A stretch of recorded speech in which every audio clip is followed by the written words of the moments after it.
do Senhor Jesus, meus irmãos, hoje estamos aqui mais uma vez para aprendermos a ordenança para congregar e prestar culto racional. Estamos aqui debaixo da bênção do nosso pastor presidente, Adelino Alves Ribeiro, do Ministério de Madureira, no campo de Mauá. Também o nosso pastor local, pastor Severo, na aldeia Anchieta. E nós hoje vamos falar sobre um tópico muito importante: não deixarmos de congregar. Lá em Romanos 12:1 nos diz assim: rogai, pois, irmãos, pela compaixão de Deus, que apresentai o vosso corpo em sacrifício vivo, santo e agradável a Deus, que é o nosso culto racional. Então nós temos, meus irmãos, que estar juntos, prestando culto. Às vezes por motivo de trabalho, às vezes você que estuda não tem condições de estar na igreja a semana.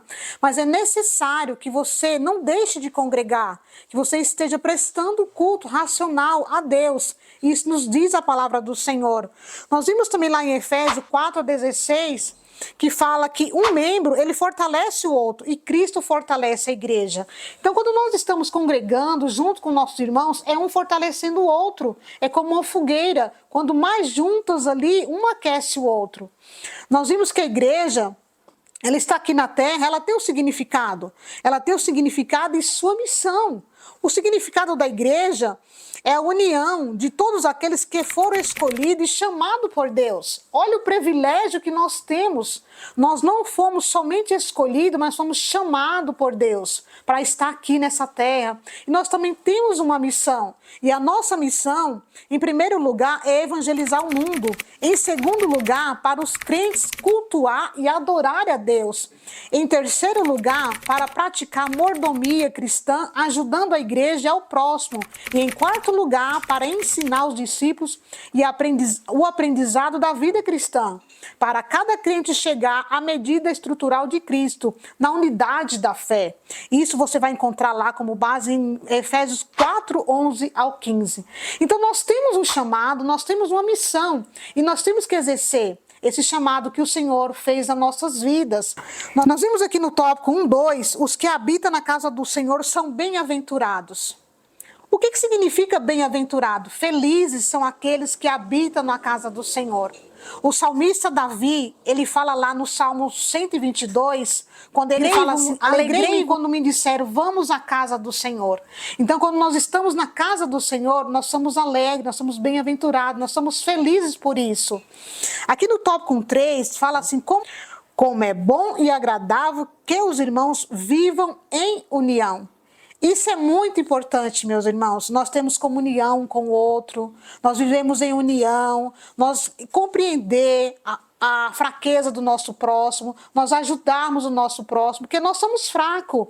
E aqui na revista ela traz assim: a comunhão e o amor fortalece e deve basear-nos na vida espiritual.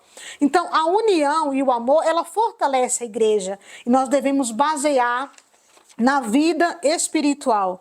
Nós precisamos a cada dia estarmos mais unidos na presença do Senhor, estarmos mais unidos, cultuando a Deus. E nós vimos que isso venha nos fortalecer para que nós possamos caminhar até a volta de Cristo. Você quer aprender um pouquinho mais? Vem para a EBD. Estamos um domingo de manhã te esperando. Fica na paz do Senhor, que Deus os abençoe.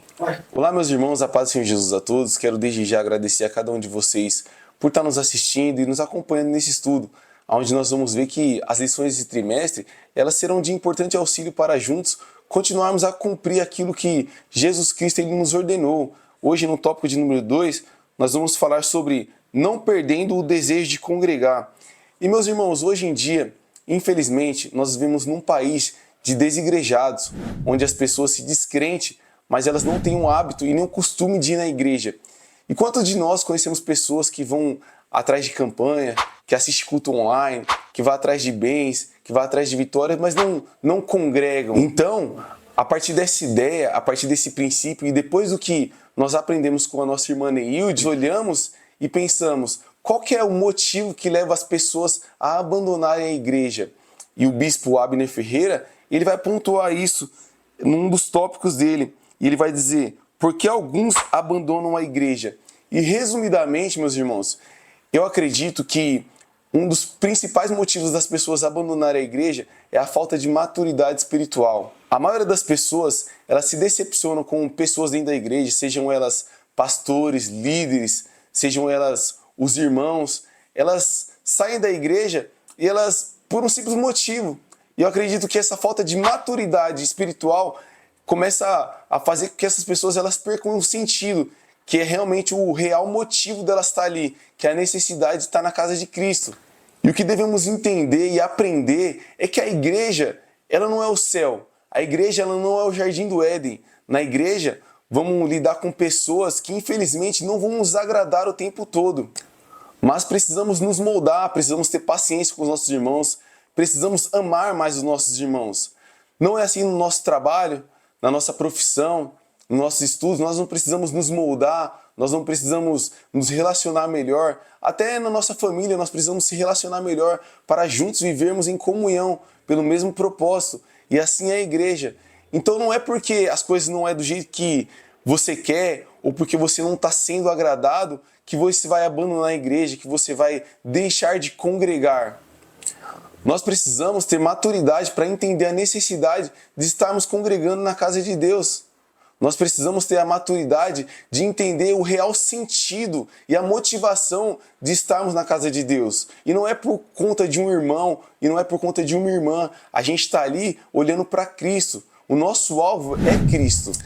E toda reação, ela causa uma reação. E o bispo ele vai nos apontar aqui na lição também as consequências. E é uma lista de consequências a qual nós vamos ter se a gente deixar de congregar. E eu gostaria de ler duas consequências aqui que o bispo ele vai escrever aqui, que uma delas é: nós ficamos mais vulneráveis às astutas ciladas do inimigo. E a outra é: ficamos sem um pronto-socorro ou uma UTI para as horas de coma espiritual.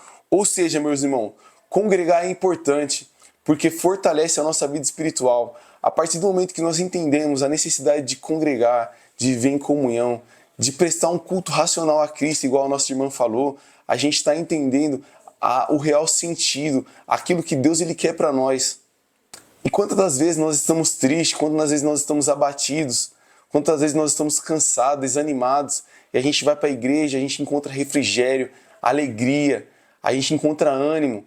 E assim como o salmista ele vai dizer: alegrei-me quando me disseram, vamos à casa de Deus, que nós possamos estar alegres na presença de Deus, que nós possamos estar alegres em comunhão com os nossos irmãos, que nós possamos aprender a valorizar e ser grato a cada momento que nós passamos dentro da casa de Cristo. Que os irmãos possam ficar com essa pré-aula aí e fiquem agora com o próximo tópico. Deus abençoe a cada um de vocês. Sim. A paz do Senhor, meus irmãos. É muito bom ter cada um de vocês aqui, para junto a gente aprender um pouco da palavra do Senhor. Chegamos ao tópico 3, da lição número 3, que tem por título Oferecendo um culto racional. Culto tem por significado, no grego, latreia, que significa prestar serviço. E racional vem de raciocínio, inteligência, razão. Nós temos que tomar cuidado, irmãos, para a gente não trocar o culto racional com o culto sentimental. Você não precisa sentir nada para ir para o culto. Você não precisa de sentir de levantar a mão. Você não precisa de sentir de glorificar a Deus. Você não precisa, não. Com razão, com inteligência. A sua vida é adoração. A sua vida tem que ser a adoração. E você está ali prestando culto, prestando um serviço de adoração a Deus. No tópico 3.1, meus irmãos, vai falar, o apóstolo Paulo nos dá uma diretriz de como deve ser esse culto. Primeiro, em Romanos, no capítulo 12, finalzinho do capítulo 12, vai falar que tem que ser com sacrifício vivo, santo e agradável a Deus. Sacrifício, até parece uma palavra um pouco forte, sacrifício. Mas sacrificar o quê? A nossa carne, a nossa vontade. A nossa carne não quer adorar. A nossa carne, ela declina para as coisas da carne. Então, o apóstolo Paulo, ele até vai dizer assim, que agora não vivo mais eu, mas Cristo vive em mim.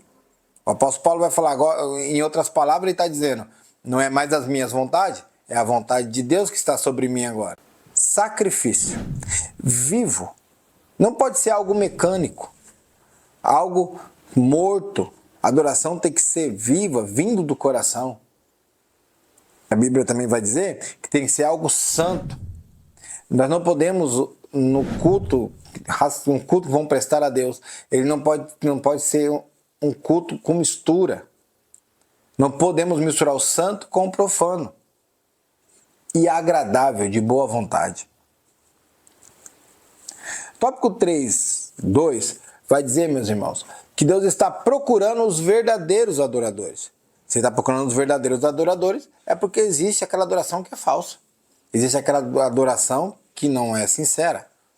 Irmãos, Deus não se surpreende com coreografia, Deus não se surpreende do jeito que você fala, Deus não se surpreende da maneira com que você está vestido, com o jeito que você canta, não. Você vai atrair a presença de Deus, vai atrair a atenção de Deus, se a sua adoração ela vir direto do coração, se for verdadeira. Amém, meus irmãos? Espero que essa lição tenha sido de grande bênção para a sua vida, para a sua casa e para a sua família. Que Deus abençoe a cada um de vocês no nome de Jesus.